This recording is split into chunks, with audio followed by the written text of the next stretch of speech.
يا مساء الفل، ازيكم؟ عاملين ايه؟ وحشتوني جدا جدا من الفيديو اللي فات. النهارده هكون معاكم فيديو جديد. هنعمل مع بعض طاجن بسلة باللحمة في الفرن. يلا بينا نبدأ ونشوف هنعمل ايه، ونصلي على الرسول عليه افضل الصلاة والسلام. دلوقتي انا معايا بسلة كانت مفرزة في الفريزر، وبسلة على جزر، بسلة لوحدها وجزر لوحده. وماما قطعت لي بصل كمية محترمة. بصوا بقى الطريقه دي انا اول مره اعملها بصراحه، ماما بتعملها لنا على طول. انا اول مره اعملها، فبصراحه طريقه تحفه. الاول سلقت اللحمه. تمام. سلقت اللحمه وسويتها تقريبا نص سوا.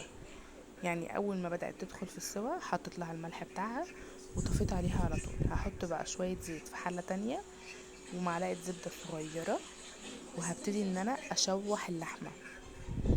تمام زي ما انتم شايفين كده. هي طبعا اللحمة مسلوقة في الورق اللوري بتاعها والمستكة والحبهان، كأنك هتطبخي لحمة عادي جدا. هنا كانت خلاص استوت نص سوا. فاخد بقى اطلعها من الشوربة، اصفيها واحطها في الزيت اللي انا حاطه ده. تمام. واسيبها تتشوح، اديها تشويحة حلوة كده.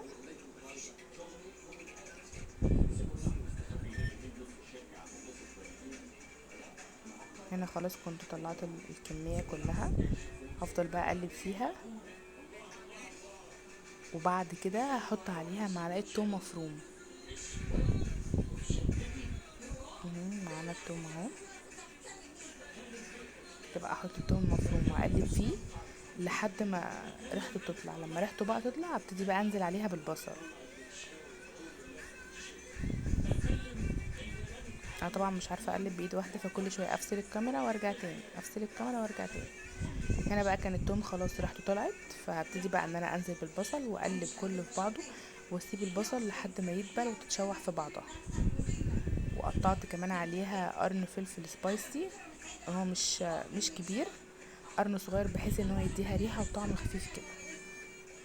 افضل بقى اقلب فيها لحد ما تتشوح والبصله تدبل.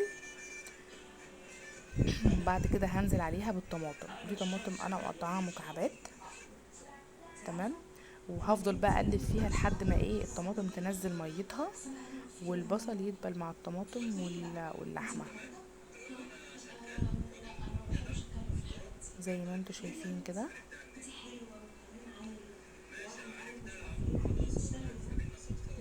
بص انا ببقى عايزه اثبت الموبايل على الرينج لايت واصور معاكم المكان كله، بس المشكله عندي ان الفيشه بعيده عن المكان اللي انا بصور فيه. بضطر بقى اجيب مشترك وحوارات، فبكسل بصراحه.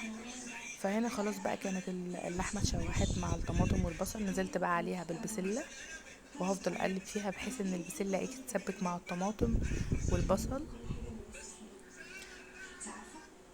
بعد كده انا نزلت عليها بصوا في فيديو ناقص. حاسه ان في حاجه ناقصه انا ما صورتهاش، مش عارفه.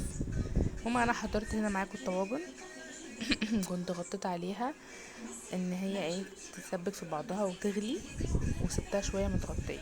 حضرت بقى الطواجن جنبي، وعملت توم تاني. بتحطي توم في الاول على اللحمه، وبعد كده بتحطي توم على البسله بقى بعد ما تحطيها. هنزل بقى بمعلقه صلصه او معلقه ونص كده، وهقلبها في بعضها زي ما انتم شايفين. وهضطر برضه ان انا افصل الكاميرا واقلب وارجع تاني. انا مش عارفه اقلب بايد واحده. هنا خلاص كنت قلبت.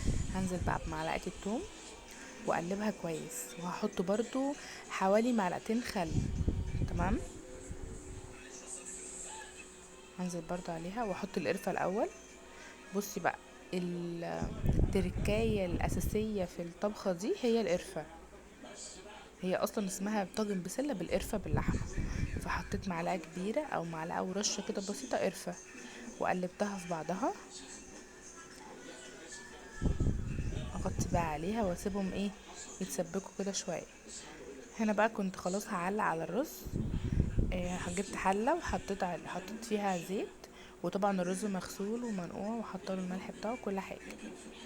هنزل بقى بالرز، ولما يبتدي يتشرب ميته هوطي عليه.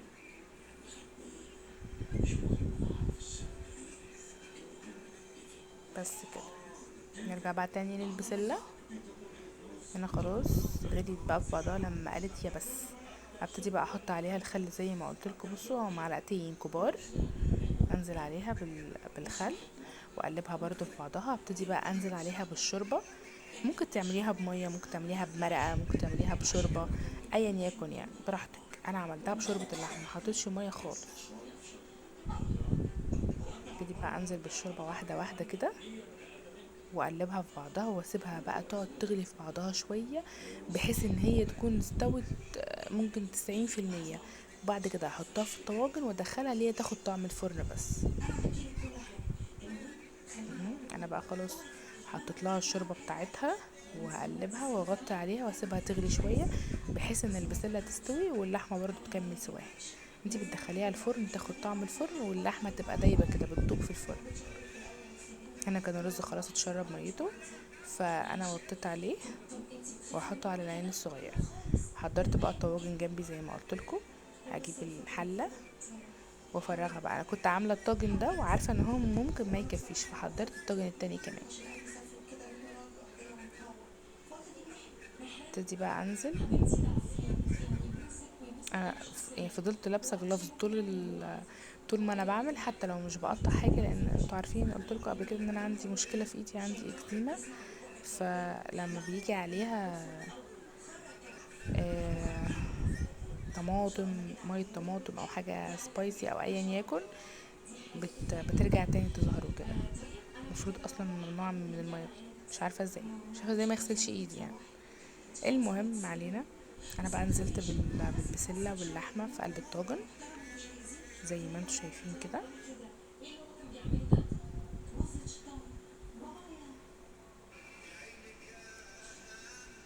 عايزه اقول لكم بجد طعمها كان تحفه.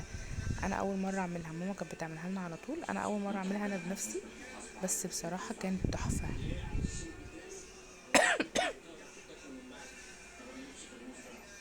اكمل بقى احط في الطاجن التاني كمان لان ده خلاص مش هيكفي.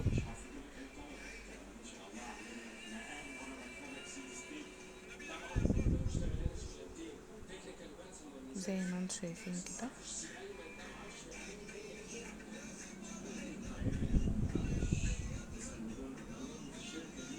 اللحم برضو كان فيها عظم.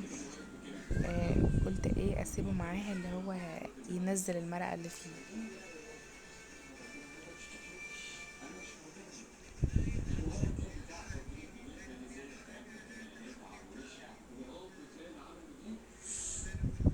انزل بقى بباقي الكميه. بس كده.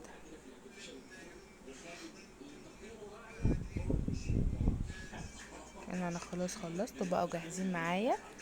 ادخلهم بقى الفرن، اغطيها الاول وادخلها الفرن واحطها على الشبكه فوق وولع الفرن من تحت. بس بقى حوالي 10 دقايق، ربع ساعه بالكتير قوي. انا بقى كنت زودتها كبشه صغيره بس كده بحيث ان هي لما تغلي ما تنشفش عشان يبقى فيها صوص. انا عايزه اقول لكم لو جربتوها مش تطبخوا البسله تاني اللي بتبقى في حله دي خالص.